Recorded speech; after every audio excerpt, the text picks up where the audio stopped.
హైదరాబాద్ లో కన్సల్టేషన్ మరియు 3,500 రూపాయల colour Doppler test Avis hospitals లో ఉచితంగా పొందండి. నమస్తే రమగారు. నమస్తే జయ. రమగారు, మనం నవరాత్రుల సందర్భంగా అమ్మవారి కథలు చెప్పుకుంటున్నాం. అందులో దేవి భాగవతం నుంచి తీసుకొని చెప్పుకుంటున్నాం కదా. ఇంకొక కథ చెప్తారండి? షష్ఠీదేవి కథ చెప్తాం. షష్ఠి, షష్ఠి అనకూడదు, షష్ఠి రెండు షాలే. Okay okay. ఈ షష్ఠీదేవి కథ చాలా విచిత్రంగా ఉంటుంది జయ. పూర్వము స్వయంభవ మను ఆయన ఒక కుమారుడు ప్రియవ్రతుడు. ఆయనకి మాలతి అని ఒక భార్య ఉండేది. అయితే చాలా కాలం సంతానం కలగలేదట. ఎన్నాళ్ళో సంతానం లేకపోతే కుదరని కాలం అది. ప్రత్యేకంగా పురుష సంతానం కావాలి. చాలామంది దానికోసం ప్రయత్నం చేసినట్టు కనపడతారు. 3-4 వివాహాలు చేసుకుని ఏదో రకంగా ప్రయత్నం చేసేవాళ్ళు. అయితే అప్పుడు ఏంటంటే దేవతల్ని ప్రసన్నలు చేసుకోవడానికి ఒక అవకాశం లభించేది. పుత్రకామేష్టి యాగం చేయమని కశ్యప ప్రజాపతి సలహా చెప్పాడట. దాంతో ఈ ప్రియవ్రతుడు మా భార్యతో కలిసి పుత్రకామేష్టి యాగం చేశాడు. యాగం మీద చాలా సమయం పడుతుంది. అది చిన్నది సింపుల్ది కాదు, చాలా సమయం తీసుకుంటుంది. దాని ముందు ప్రిపరేషన్ కూడా చాలా ఉంటుంది. ఒక యజ్ఞానికి ఒక స్థలానికి ఇది చేయటము, స్థలం దున్నటము, పంట పండటము, ఆ ధాన్యంతో చెయ్యాలి. అవేవో 2 పంటలు 4 పంటలు అట్లా లెక్క ఉంది. ఇవన్నీ చేయాలి. మళ్ళీ అదంతా మామూలుగా అవ్వాలి, తడి ఆరాలి. అది అట్లా ఏంటంటే పక్వమైన భూమి, బాగా ధాన్యాన్ని ఇవ్వగలిగే భూమిలో కావాలన్నమాట. అట్లా చేయాలి, అక్కడ యజ్ఞం చేయాలి. మళ్ళీ రాజు ఊరు ప్రవేశం చేయకూడదు, నగర ప్రవేశం చేయకూడదు, నగరంలో చేయకూడదు, బయట. చాలా ఉన్నాయి నియమాలు. పుత్రకామేష్టి అంటే ఎవడో పేరు అనుకుంటా కాదు, ఎన్ని నియమాలు ఉన్నాయో. నగరం బయట ఉండిపోవాలి. అలా చేయబట్టే ఫలిస్తాయి. అలాగే మొత్తం భార్యలతో సహా ఇక్కడికి వచ్చేస్తే మళ్ళీ అంతఃపుర ప్రవేశం ఇదంతా పూర్తయ్యి అవభృత స్నానాలు అవన్నీ అయ్యాకే. అప్పటిదాకా రాజ్యం లేదు. రాజ్యం మంత్రులు చూసుకోవాల్సిందే. వాళ్ళే ఇక్కడికి వచ్చి మాట్లాడతారు, ఈయన వెళ్ళకూడదు, దీక్షావస్త్రాలతో ఉండాలి. చాలా నియమాలు ఉంటాయి. కష్టపడి పుత్రకామేష్టి చేశారు. చేస్తే ఆవిడ కొంతకాలానికి మాలతీదేవి గర్భవతి అయింది. ఎంత కాలానికి గర్భం ఫలించల, నొప్పులు రాలే ఆవిడికి. మామూలుగా ఏదో 12 నెలలు అలా ఉండేవి. ఆ కాలంలో 14 నెలలు ఉండేవి. కృతయుగంలో త్రేతాయుగంలో కూడా 12 నెలల గర్భం మాట వింటాం, కొన్ని చోట్ల కనపడుతుంది కథల్లో. అయితే ఇక చాలా కాలం అయిన తర్వాత ఎప్పటికో పురుడు వచ్చింది ఆవిడికి. వస్తుంది అనుకున్నప్పుడు రాలా, ఇంకా రావట్లేదు, ఇంకా రావట్లేదు, ఇంకా రావట్లేదు అని ఎంతకాలమో ఆ గర్భాన్ని మోసాక ఆమెకి పురుడొచ్చింది. చక్కటి సర్వలక్షణ సముపేతంగా ఉన్నటువంటి పిల్లవాడు పుట్టాడు. ఎంత బాగున్నాడో. కానీ స్టిల్ బర్త్, మృత శిశువు జన్మించాడు. చాలా దుఃఖపడ్డారు. ప్రజలంతా దుఃఖంలో మునిగిపోయారు. రాణిగారు స్పృహ కోల్పోయింది. రాజుగారు అపారమైన దుఃఖం. ఇంత వ్రతం చేసి ఇంత పుత్రకామేష్టి సంవత్సరాలు గడిపి ఈ గర్భాల సత్వం ఇంత బాధపడి ఆవిడ పాపం మృత శిశువుని చూసేసరికి చాలా దుఃఖంతో మునిగిపోయారు. సరే, దుఃఖంతో మునిగినా ఈ బిడ్డని ఉంచుకుని ఏం చేయలేరు. ఎవరైనా వచ్చినా ఇంకోసారి సంతానం కలగడానికి ఇంకో యజ్ఞం చెప్తారు, కానీ చనిపుట్టిపోయి పుట్టిన శిశువుని పిల్లవాడిని ఏమీ చేయలేరు కదా. సరే, ఈయన శిశువుని భూస్థాపితం చేయటానికి మరి అలాగే కదా చేస్తారు, ఖననం చేయటానికి బయలుదేరాడు. ఆ వెళ్ళేసరికల్లా ఆ దారిలో ఒక పెద్ద దివ్య విమానం దిగిందట. ఆ విమానంలోంచి మహాద్భుత సౌందర్య రాశి, ఎన్నో ఆభరణాలు ధరించి ఉన్నటువంటి ఒక దేవతామూర్తి దిగింది. పిచ్చి దుఃఖంలో ఉన్నాడు రాజు. వెక్కిళ్ళు పడుతున్నాడు పిల్లవాడిని ఎత్తుకుని. ఏమిటో దుఃఖం తీరిపోయినట్టు, ప్రశాంతంగా ఉన్నట్టు, ఏడుపు ఆగిపోయి ఒక లేని జవసత్వాలు ఏవో వచ్చేసినట్టు అలా అయిపోయిందట ఆమె దిగేసరికి. అమ్మా, ఎవరు నువ్వని ప్రశ్నించాడు. ఆవిడ, నేను పరదేవత యొక్క షష్ఠాంశ నుంచి జన్మించాను. ఆమె యొక్క 6వ అంశ, అమ్మవారి తాలూకు 6వ అంశ నుంచి జన్మించాను. షష్ఠీదేవి అంటారు నన్ను.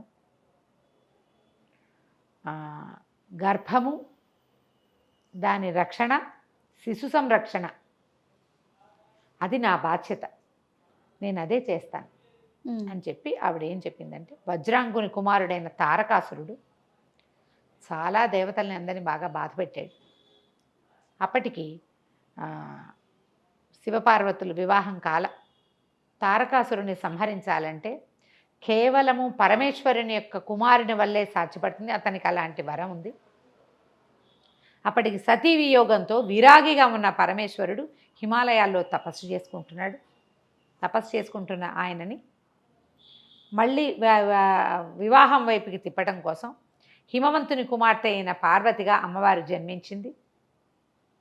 ఆమె ఆయన్ని వివాహం చేసుకుంది. కాలక్రమంలో మన్మథ దహనం జరిగిన తర్వాత పార్వతీదేవి ఎంతకాలం అపర్ణగా తపస్సు చేసిన తర్వాత శివుని వివాహం జరిగాక కొన్ని వందల దివ్య సంవత్సరాలు భార్యాభర్తలిద్దరూ క్రీడించిన తర్వాత పార్వతీదేవి ద్వారా కాకుండా కానీ ఆమె వల్ల ఆమె కోసమని శివుని వీర్యస్ఖలనమైంది. ఆ వీర్యం నుంచి జన్మించాడు కుమారస్వామి. ఎట్లా జన్మించాడు? మొదట భూమి మీద పడి, తర్వాత అగ్నిదేవుడు దాన్ని సంరక్షించి, ఆ అగ్నిదేవుడు తనలో ఉన్నటువంటి శివతేజాన్ని గంగలో విడిచి, గంగ ముయ్యలేక శరవణంలో దాన్ని వదిలిపెట్టేస్తే అక్కడ కుమారుడుగా జన్మించాడు. ఇన్ని చోట్ల నుంచి మారి మహాద్భుతమైనటువంటి శక్తియుక్తులతోటి శివతేజము పార్వతి వల్ల జన్మించిన వాడు. పార్వతికి జన్మించలా, పార్వతి వల్ల వాళ్ళిద్దరూ క్రీడిస్తే స్ఖలనమైన తేజస్సు నుంచి కదా జన్మించిన వాడు. పార్వతీ తనయుడిగా ఉద్భవించి ఈ రెల్లు పొదలో శరవణంలో జన్మించినటువంటి కుమారస్వామి తారకాసురుణ్ణి సంహరించాడు. నన్ను దేవసేనగా ఒక చోట పుట్టించారు. ఈ షష్ఠీదేవి షష్ఠ్యాంశని అరిష్టనేమి అనే ఒక మహారాజు అమ్మవారి కోసం తపస్సు చేసి ఆమెను సంతానంగా కోరుకుంటే ఆమె యొక్క షష్ఠాంశ వల్ల నేను అతనికి జన్మించాను. దేవసేన నా పేరు, కానీ షష్ఠీదేవి అంటారు. అయితే నన్ను ఒక రాక్షసుడు కాలనేమి అనే రాక్షసుడు ఎత్తుకుపోతుంటే ఇంద్రుడు సంరక్షించాడు. నన్ను దేవసేనగా ఇంద్రుడి దగ్గర పెరిగాను. నాకు వివాహం చేయాలనుకున్నప్పుడు నన్ను ఒక మహావీరుడికి ఇవ్వమని చెప్పాడు బ్రహ్మదేవుడు. ఆ మహావీరుడు ఎవరు? తారకాసుర సంహారం చేసినటువంటి కుమారస్వామి. ఆయనతోటి నాకు వివాహం చేశారు. నా పేరు షష్ఠి, దేవసేనా స్వరూపంలో ఉంటాను నేను. ఈ దేవసేనా స్వరూపం ఎవరి దగ్గర ఉంటుంది? కుమారస్వామి పక్కన ఉంటుంది, ఆయనకి భార్యగా. అయితే కుమారస్వామి బ్రహ్మచారిగా చెప్తారు. ఇది ఒక అమ్మవారి యొక్క షష్ఠ్యాంశే ఈయనతోటి ఉంటుందన్నమాట. అందుకని సుబ్రహ్మణ్య షష్ఠి చేస్తారు. ఓకే, సంతానం కోసం. అవునండి. ఈ షష్ఠీదేవి నేను సంతానాన్ని రక్షించే బాధ్యత నాది. అందుకని ఈ పిల్లవాడు మరణించాడని అతను దుఃఖపడుతున్న ప్రియవ్రతుడిని ఆ పిల్లాడిని తన చేతిలో తీసుకుని పిల్లాడిని బతికించిందట ఆమె. షష్ఠి బతికించి ఆయన చేతిలో పెట్టింది. ఇతన్ని పిల్లవాడిని పెంచుకో, వీడికి రాజ్యాధికారం వస్తుంది, చాలా గొప్ప పేరు తెచ్చుకుంటాడు, ఎన్నో యజ్ఞయాగాదులు చేస్తాడు, వీడి వల్ల నీ పితృదేవతలంతా తరిస్తారని చెప్పి బతికిన పిల్లవాడిని ప్రియవ్రతుడి మాలతిల చేతిలో పెట్టి ఆమె అక్కడి నుంచి వెళ్ళిపోయింది. శిశువు జన్మించిన 6వ రోజున తప్పకుండా ఈ షష్ఠీదేవిని స్మరిస్తారట. స్మరించే వాళ్ళు, ఇది ఎప్పటి కృతయుగం నాటిది. దేవీ భాగవతం ఎప్పుడు చెప్పబడింది? వ్యాసుల వారు రాశాడు. ఆ కాలం నుంచి కూడా ఈ 6వ నాడు ఓసారి గండం దాటినట్టు, 6వ నాడు దాటితే ఇక పిల్లలు బతికి బట్టకట్టేసినట్టే. అవునవును. హాస్పిటల్స్ నుంచి 5వ రోజున పంపిస్తారు. 6వ రోజున చాలామంది స్నానాలు చేయిస్తారు. చాలా ఇళ్లల్లో ఉంటుంది. మనకంటే కూడా నార్త్ ఇండియాలో ఎక్కువ పాటిస్తారు షష్ఠిని. తర్వాత తమిళనాడు ఆ వైపు కూడా షష్ఠిని పాటిస్తారు. ఈ షష్ఠి నాడు సుబ్రహ్మణ్య ఆరాధన చేసిన వాళ్ళకి సంతానం కలుగుతుంది. షష్ఠి ఆదివారము కలిసి వస్తే ఇంకా విశేషం అని చెప్తారు. అద్భుతం. ఆ రోజు మొదలు పెట్టుకుంటారు పూజ. ప్రతి షష్ఠి ఉపవాసం ఉండటం. షష్ఠి నాడు తెల్లని పువ్వులతోటి సుబ్రహ్మణ్య ఆరాధన చేస్తే గనక సంతానం కలుగుతుంది. ఈ షష్ఠీదేవిది ఒక మంచి స్తోత్రం కూడా ఇచ్చారు దేవి భాగవతంలో. చిన్న ఒక 8 శ్లోకాలు అలా ఉన్నాయి. దేవి భాగవతం పుస్తకం ఎవరికైనా అందుబాటులో ఉంటే చూడండి. నేను అది చెప్పగలిగేంత నోటికి రాలేదు నాకు. చదువుకోవచ్చు. ఈమెను తలుచుకుని ఈ కథను తలుచుకున్నా సరే, మనం కుమార జననం కథని, కుమార సంభవాన్ని చదువుకుని తలుచుకున్నా కూడా సంతానం కలుగుతుంది. ఈ షష్ఠీదేవి ఇట్లా దేవి భాగవతంలో అమ్మవారి యొక్క షష్ఠ్యాంశ వల్ల 6వ అంశతోటి జన్మించిందని, ఆమె సంతాన సంరక్షణకి మనం ప్రార్థించవలసిన దేవత అని చెప్తారు. ఒకవేళ పిల్లలకి తరచూ అనారోగ్యాలు, ఎప్పటికప్పుడు బాలచేష్టలు అవి వస్తాయి, పిల్లలకి బెల్లి చేష్ట వస్తుంది. అలాంటప్పుడు షష్ఠి నాడు సుబ్రహ్మణ్య ఆరాధన చేస్తే గనక, భార్యాభర్తలను కూడా అందరినీ సేవిస్తాం కదా, సుబ్రహ్మణ్యుడు వల్లి దేవసేన సమేతంగా ఉన్న సుబ్రహ్మణ్యేశ్వర స్వామిని ఆరాధన చేస్తే పిల్లల గండాలు దాటుతారని చెప్తారు. నమస్తే రమగారు. నమస్తే.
హైదరాబాద్ లో కన్సల్టేషన్ మరియు 3,500 రూపాయల colour Doppler test Avis hospitals లో ఉచితంగా పొందండి. నమస్తే రమగారు. నమస్తే రమగారు, మనము కనకధార స్తోత్రం చదువుకుంటే బాగా ధనం వస్తుందని, ఇంట్లో అష్టైశ్వర్యాలు ఉంటాయని చెప్తుంటారు కదా. ఇది ఇందులో ఎంతవరకు నిజముంది? తర్వాత దీన్ని అసలు ఎలా చదువుకోవాలండి? ఎవరో పడితే వాళ్ళు ఎక్కడ పడితే అక్కడ కూర్చొని చదివేసుకోవచ్చా? దీనికంటూ ఏమైనా నియమాలు ఉన్నాయా? అసలు కనకధార పేరులోనే బంగారపు ధార, కనకధార కనకధార అని ఉంది కదా. అయితే ఇది ఇలాంటి ఫలితాన్ని ఇస్తుంది అంటే ప్రతి వాళ్ళకి ఇస్తుందా అంటే ఇవ్వచ్చు. ఈ కనకధార అసలు ఎక్కడ పుట్టింది? ఈ స్తోత్రము ఆదిశంకరులు జగద్గురు ఆయన బాల్యంలో బ్రహ్మచారిగా 7-8 సంవత్సరాల పిల్లవాడిగా ఉన్నప్పుడు ఈ బ్రహ్మచర్యంలో భిక్షతో భిక్షాన్నమే స్వీకరించాలి, అది నియమం. ఇంట్లో అన్నం తినరు.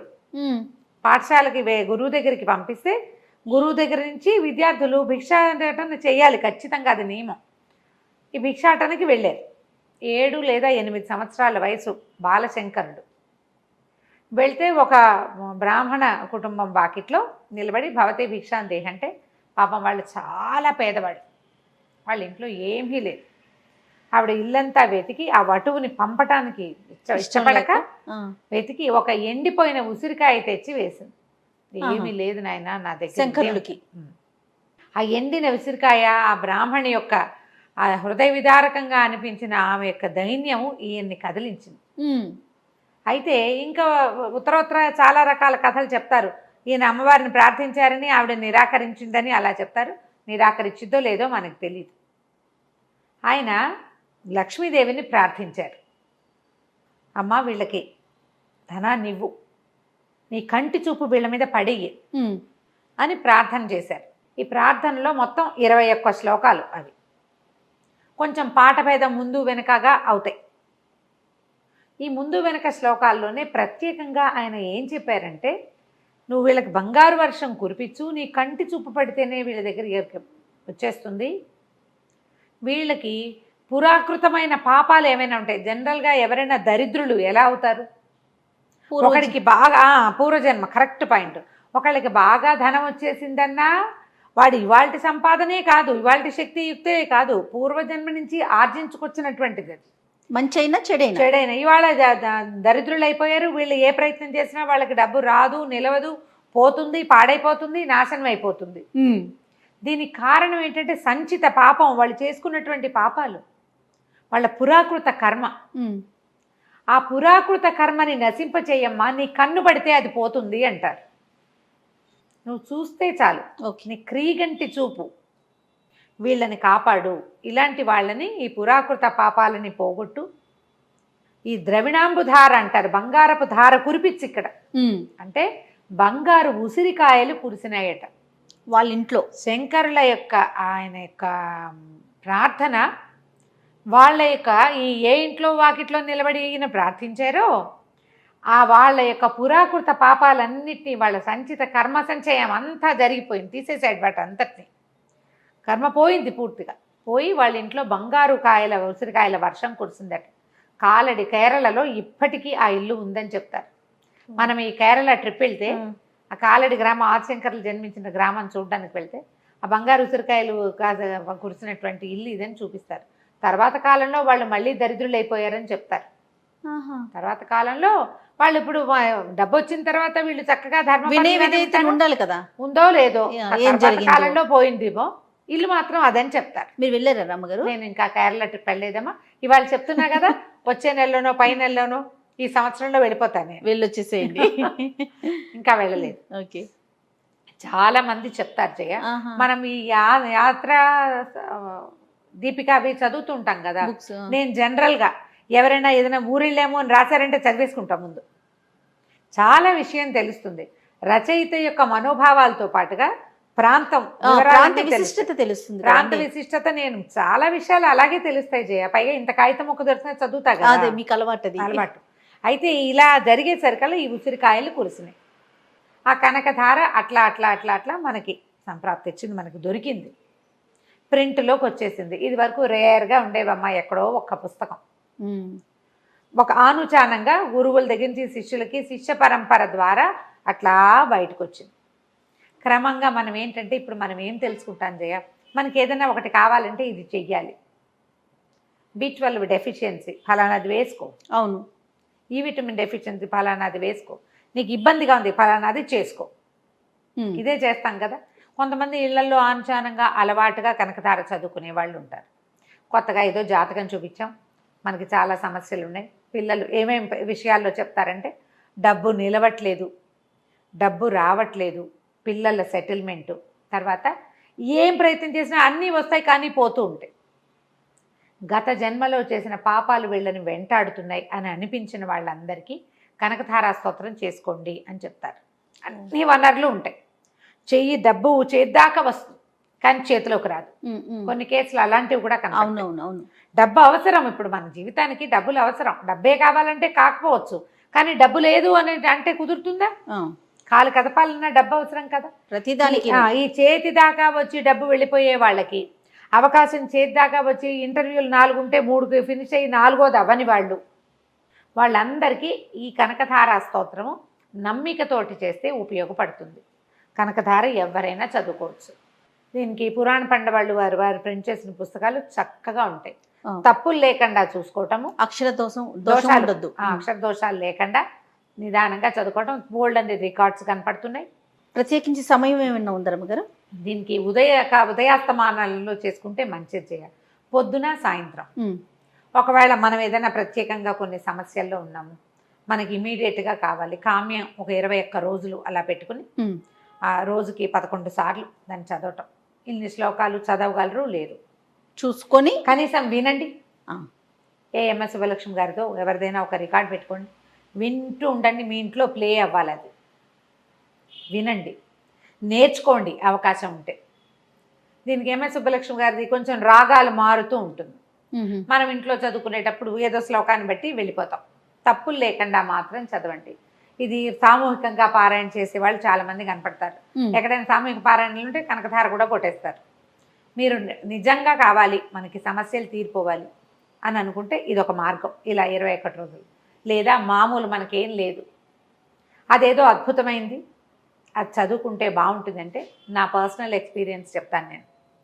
నాకు అర్థమవుతుంది కదా, సంస్కృతం చదువుకున్నాను, భగవంతుడు ఇచ్చిన బ్లెస్సింగ్స్లో మనకి సొంతానికి సంస్కృతం రావటం, నాకు పుస్తకం అక్కర్లేదు, అర్థం చెప్పేవాళ్ళు అవసరం లేదు, ఇంకా కొంచెం భావాలు లోపలికి వెళ్ళటానికి పెద్దవారి సహాయం అవసరపడుతుంది. కానీ మామూలుగా మనకు అర్థం తెలుస్తూ ఉంటుందా? ఈ అర్థం తెలిసే దాంట్లో నీ పాపక్షయం జరుగుతుంది అనేది అర్థమవుతుంది జయ నాకు. మనం ఇది వరకు చేసుకొచ్చింది, ఇప్పుడు చేస్తున్నది, రేపు రాబోయేది మన నెత్తి మీదకి, వాటి నుంచి మనం తప్పించుకోగలమని అర్థమవుతూ ఉంటుంది నాకు. నేను నిత్యం చదువుతా ఒక్కసారి ఆ లైన్ ప్రకారం వెళ్ళిపోతూ ఉంటుంది. ఆ లైన్లో ఇది కూడా రామరక్ష స్తోత్రము, కనకధార, ఇదేదో ఫలానది వచ్చేస్తాయని చదవటల్లా, ఒక అలవాటుగా, ఒక సంతోషంగా ఉంటుంది అది చదివితే. జగద్గురు అయిన ఆదిశంకరులు చేసిన స్తోత్రం మన నిత్యపారాయణలో ఉండటం మనకి ప్లస్. ఓకే, వారి యొక్క పదాల వెనకాల వారి బ్లెస్సింగ్స్ గ్యారంటీగా ఉంటాయి కదా. రోజువారీ చదువుకునే స్తోత్రాల్లో దీన్ని భాగంగా చేసుకోవచ్చు. తప్పులు లేకుండా చదివే మార్గం మాత్రం చూసుకోండి. నిదానంగా చదువుతుంటే కాలక్రమంలో మీకు దీని అర్థం కూడా తెలుస్తుంది. పుస్తకం పెట్టుకొని వింటూ వచ్చేదాన్ని ఇక్కడ చూసుకుంటే కనుక దోషాలు లేకుండా ట్యూన్ ప్రకారము వెళ్ళిపోతాం మనం, అంతే. క్రమంగా మనకు అది అలవాటవుతుంది. మీరే సొంతంగా చదువుదాం అనుకుంటే తప్పులు తడకలు కావచ్చమ్మా, అలా కాకుండా ఇట్లా చదవండి, పిల్లలు సెటిల్ అవుతారు. మీకు ఏదైనా ధన సంబంధమైన సమస్యలు ఉంటే అవి తీరుతాయి. ఒక మాదిరి వయసు ఉన్న పిల్లలకి నేర్చుకుంటే చక్కగా వచ్చేస్తుంది. రోజువారీ పిల్లలు చేసేలాగా ప్రయత్నం చేయండి, వాళ్ళు చక్కగా సెటిల్ అవుతారు, ఇబ్బందులు లేకుండా ఉంటాయి. చాలా బాగా ఉపయోగపడుతుంది. ప్రధానంగా మనకి ఒక ఆత్మసంతృప్తి కలుగుతుంది దాంతో. తప్పకుండా రమ్మగారు. నమస్తే.